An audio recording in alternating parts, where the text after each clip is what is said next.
Magandang araw sa inyong lahat! Ngayong araw ay magsisimula tayo sa bagong talakayan para sa Araling Panlipunan 10, particular sa Week 6, Session 1, ukol sa Community-Based Disaster Risk Reduction and Management o CBDRRM. Bago natin simulan ang pagtalakay, para sa mga nais makakuha o mag-avail ng kopya ng aking mga presentations, maaari po kayong mag-message sa link na makikita sa ating comment section.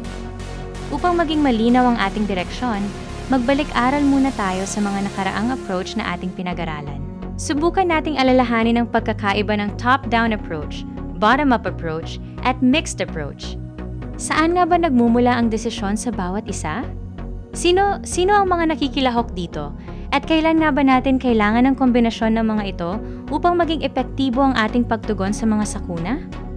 Matapos nito, tingnan natin ang ating mga layunin para sa araw na ito.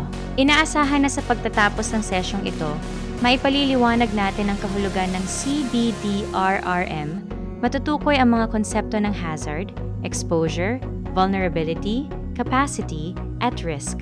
Masusuri ang isang simpleng community scenario, at higit sa lahat, mapahahalagahan ang aktibong pakikilahok ng bawat mamamayan. Bilang panimulang tanong upang gisingin ang ating kaisipan, ano nga ba sa tingin ninyo ang nagpapalaki o nagpapaliit sa tinatawag nating disaster risk?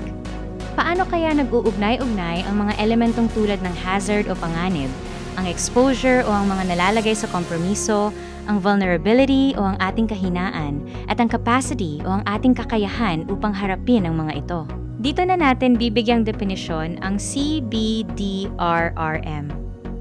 Ang CBDRRM ay isang participatory approach sa disaster risk reduction and management na nakasentro sa komunidad, lokal na kaalaman, pangangailangan, kakayahan, at sama-samang pagkilos. Ibig sabihin, hindi lamang ito nagmumula sa itaas, katuwang dito ang mga LGU, mga paaralan, mga first responders, mga community groups, at ang mismong mga households o kabahayan. Ang pangunahing layunin ng CBDRRM ay napakalinaw. Nilalayo nitong iligtas ang buhay at kabuhayan, bawasan ang panganib, palakasin ang kahandaan ng bawat isa, isama ang iba't ibang sektor ng lipunan, at bumuo ng isang resilient o matatag na pamayanan. Upang maging matagumpay ito, kailangan nating sandigan ang 4 na haligi ng CBDRRM. Ang unang haligi ay ang risk assessment at analysis upang alamin ang panganib. Ang ikalawa ay ang prevention at mitigation upang bawasan ang panganib. Ang ikatlo ay ang preparedness para sa pagiging laging handa. At ang ikapat ay ang response at recovery para sa mabilis na tugon at pagbangon. Ang lahat ng haliging ito ay nakatayo sa isang napakatibay na pundasyon. Ang participation and good governance o ang aktibong pakikilahok at mabuting pamamahala. Bakit nga ba napakahalaga ng CBDRRM? Dahil nagbibigay kapangyarihan ito sa komunidad, nagbibigay ng mas mabilis at angkop na tugon sa lokal na pangangailangan, nagpapalakas ng pagkakaisa at tiwala sa isa't isa, at nagtatayo ng pundasyon para sa isang matatag at ligtas na kinabukasan. Ang programang ito ay hindi lamang para sa iisang lugar. Ito ay ipinatutupad sa lahat ng antas at sektor, mula sa barangay, paaralan, munisipalidad o lungsod, probinsya, hanggang sa buong rehiyon at bansa, para sa iisang ligtas at matatag na komunidad. Suriin naman natin kung sino-sino ang mga kabilang sa pagkilos na ito. Nandyan ang mga residente at pamilya, barangay at LGU, mga paaralan, health workers, DRRM responders, mga NGOs at civil society, pati na rin ang pribadong sektor. Upang maisagawa ito ng tama, mayroon tayong 5 na hakbang ng CBDRRM, ang paghahanda, pagtataya ng panganib, pagpaplano, pagpapatupad, at ang pagsubaybay at evaluation. Dito natin titingnan ang mga mahahalagang konsepto. Una ay ang hazard o ang mga natural o gawang taong pangyayari na may potensyal na magdulot ng pinsala tulad ng bagyo, baha, lindol, pagguho, sunog, at tagtuyot. Ikalawa ang exposure o ang mga tao, ari, arian, at infrastruktura na maaring maapektuhan tulad ng bahay, paaralan, ospital, kalsada, at sakahan.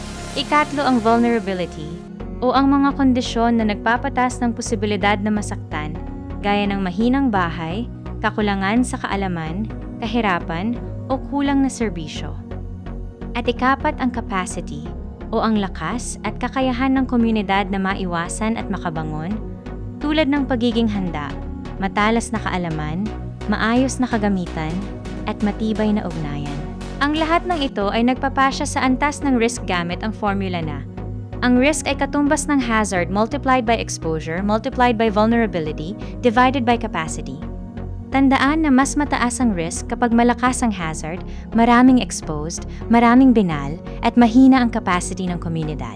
Kung titingnan natin ang simpleng senaryo ng barangay Magsigla na malapit sa ilog, madalas bahain, at may mga mamamayang umaasa sa pangingisda, makikita natin kung paano naglalaro ang mga konseptong ito.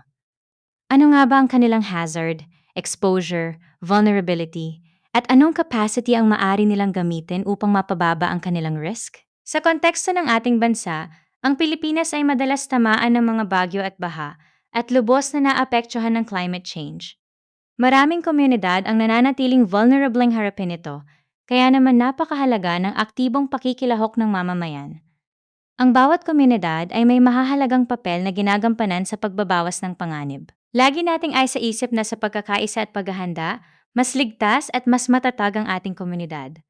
Maraming salamat sa inyong pakikinig at huwag kalimutang mag-message sa link kung nais ninyong mag-avail ng kopya ng presentation na ito.